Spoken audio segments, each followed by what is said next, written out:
বছরের প্রথম মানে শীত পড়ার পরে খেজুরের গুড় চলে আসলো বাসাতে। নবান্নতে যেহেতু পায়েস করা হয়নি, তাই আজকে ভাবলাম যে একটু পায়েস করে নিই। তো সবাই কেমন আছেন? আমরা ভালোই আছি। আর এই যে পায়েস আমাদের রান্না শুরু হয়ে গেছে।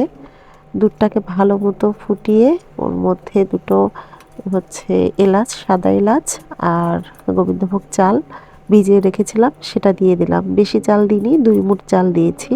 চাল দিয়ে ভালো মতো নাড়াচাড়া করে একটু কিশমিশ দিয়ে দেব।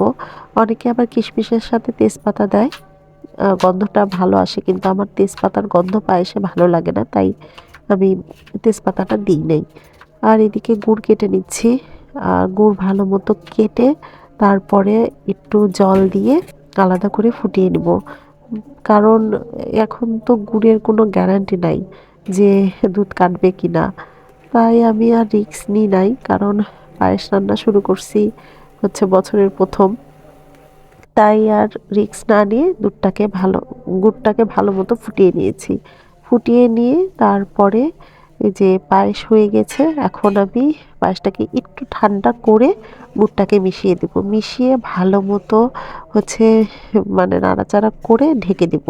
ঢেকে দিয়ে অনেকক্ষণ রাখলে পায়েসটা জমে যাবে, তখন খেতে ভালো লাগবে। পায়েসটার কালার কিন্তু সেই সুন্দর হয়েছিল।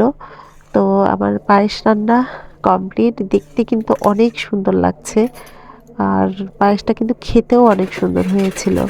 যে মানুষটা প্রশংসা করে না, পায়েসটা খেয়ে কিন্তু সেও প্রশংসা করেছে। বলতে আমার বর মশাই প্রশংসা মুখের উপর করে না, কিন্তু পায়েসটা খেয়ে সত্যি প্রশংসা করেছিল যে ভালোই হয়েছে। তো ওদেরকে খাইয়ে দিয়ে আমি একটু টেস্ট করতে বসে গিয়েছি। আমি নিজেও টেস্ট করে দেখেছি যে পায়েসটা কিন্তু ভালোই হয়েছে। রান্না করতে না পারলেও পায়েসটা কিন্তু ভালোই রান্না করেছি। তো ব্লগটি এখানেই শেষ করছি। সবাই ভালো থাকবেন।